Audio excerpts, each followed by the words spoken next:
धैर्यता 2, गुमराहता 3, सत्यता 4, निर्भयता 5, एकाग्रता 6, सहनशीलता 7, पवित्रता 8, संतुष्टता 9, निरहंकारिता 10, मधुरता 11, साहस 12, निश्चिंतता।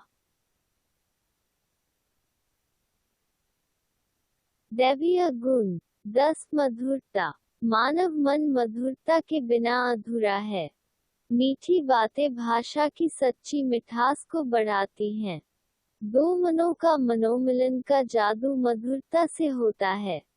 जैसे फूलों में छिपा शहद तितलियों, मधुमक्खियों को अपनी ओर आकर्षित करता है, वैसे ही मधुरभाषी व्यक्ति सभी को अपनी ओर आकर्षित करता है। एक प्यारा इंसान वही होता है जो हर कोई चाहता है। मधुरता रिश्तों के साथ साथ व्यवहार और वातावरण में भी सकारात्मकता पैदा करती है। मधुरता एक अद्भुत जादुई गुण है। मुंह से निकला एक मीठा शब्द बहुतों की निराशा को दूर कर जीवन की आशा जगाता है। एक मीठा शब्द कई लोगों की जिंदगी बदलने की ताकत रखता है। सुसंवाद के लिए मधुरता का शीर का हिस्सा है। मिठास आंतरिक पवित्रता की सुगंध हर जगह फैलाने का काम करती है। मधुरता पारिवारिक कलह दैख दूर करके बिछड़े परिवार में मिलन लाती है। मधुरता समाज में बिखरे मन को भी एक साथ लाने का काम करती है। निस्वार्थ निर्हेतुक मधुरता मानव आत्मा का सर्वोच्च आभूषण है। मधुर वचनों की यात्रा सुहावनी होती है। माधुर्य से भरपूर व्यक्ति जीवन के कई उतार चढ़ावों को आसानी से पार कर सफलता के कई शिखरों तक पहुंच सकता है। आइए हम भी राजयोग की कुंजी धारण करते हुए अपनी जुबान पर मधुरता की स्थिति स्थापित कर एक दूसरे से मीठी मीठी बातें करने का संकल्प ले। 11, साहस। साहसिक कार्य पूर्ण आत्मविश्वास और दुर्दम्य इच्छा शक्ति से पैदा होता है, अनुभव से बढ़ता है। हम कई कारनामों को देखते, सुनते और उनका वर्णन करते हैं। एडवेंचर एक सफल जीवन का एक बहुत ही महत्वपूर्ण हिस्सा है। अध्यात्म और नियमित अभ्यास के जुड़ने से साहस का गुण बढ़ता है। यदि रचनात्मक कार्यों के लिए साहसिक कार्य का उपयोग किया जाता है, तो इसकी सराहना पूरे समाज द्वारा की जाती है। हर स्तर से सराहना की बौछार होता है। हम कई पुरस्कारों के प्राप्तकर्ता होते हैं। राष्ट्रपति पुरस्कार बिना साहस के नहीं मिलते। उत्तम भावों से समाज की भलाई के लिए किए गए अच्छे कर्मों से हमारे अच्छे कर्मों का बोझ भारी हो जाता है और हमें जीवन सार्थक होने की संतुष्टि मिलती है। यदि साहस को आध्यात्मिक संबंध मिल जाता है, तो कई सामाजिक क्रांतियां होती हैं और इसके माध्यम से समाज में आवश्यक परिवर्तन होते हैं और समाज एक अच्छे मोड़ पर पहुंचता है। साहस से ही मनुष्य अपने विरोधी पर विजय प्राप्त कर सकता है। आनंदमय स्वर्गीय दुनिया का उदय अतुलनीय साहस के साथ होता है।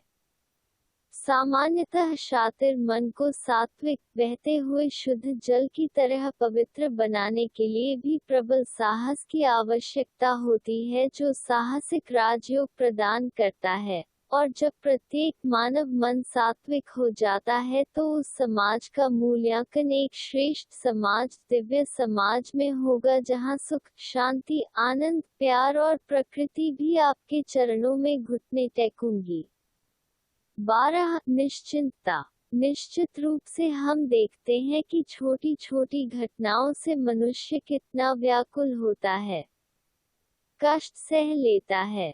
चिंता व्यक्ति को जिंदा जला देती है और व्यक्ति के जीवन को छोटा कर देती है। वही निश्चिंत व्यक्ति विपरीत परिस्थितियों में भी अच्छा मानसिक संतुलन बनाए रखता है और ऐसा व्यक्ति जीवन का आनंद भी लेता है। निश्चिंतता मानव जीवन का लक्ष्य है। ईश्वरीय ज्ञान से मनुष्य तीन काल, भूत, वर्तमान और भविष्य का ज्ञान प्राप्त करता है। संभव है कि आज का दुख या असफलता भविष्य में सुख या सफलता में बदल जाए। कालचक्र का ज्ञान प्राप्त करने के साथ साथ कर्म की गहरी गति और सृष्टि नाटक से मनुष्य निश्चिंत हो जाता है। ऐसा क्यों हुआ? आगे क्या होता है? उसे परवाह नहीं है। सृष्टि के खेल में प्रत्येक आत्मा की अलग अलग भूमिका होती है।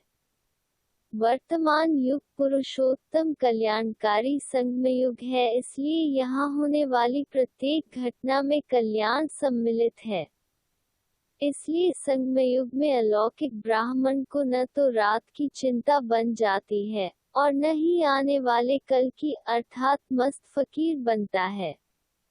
ईश्वरीय ज्ञान के कारण व्यक्ति अपनी सारी चिंताओं और परेशानियों को भगवान को सौंप देता है, लेकिन वह अपना कर्तव्य ईमानदारी से निभाते हैं।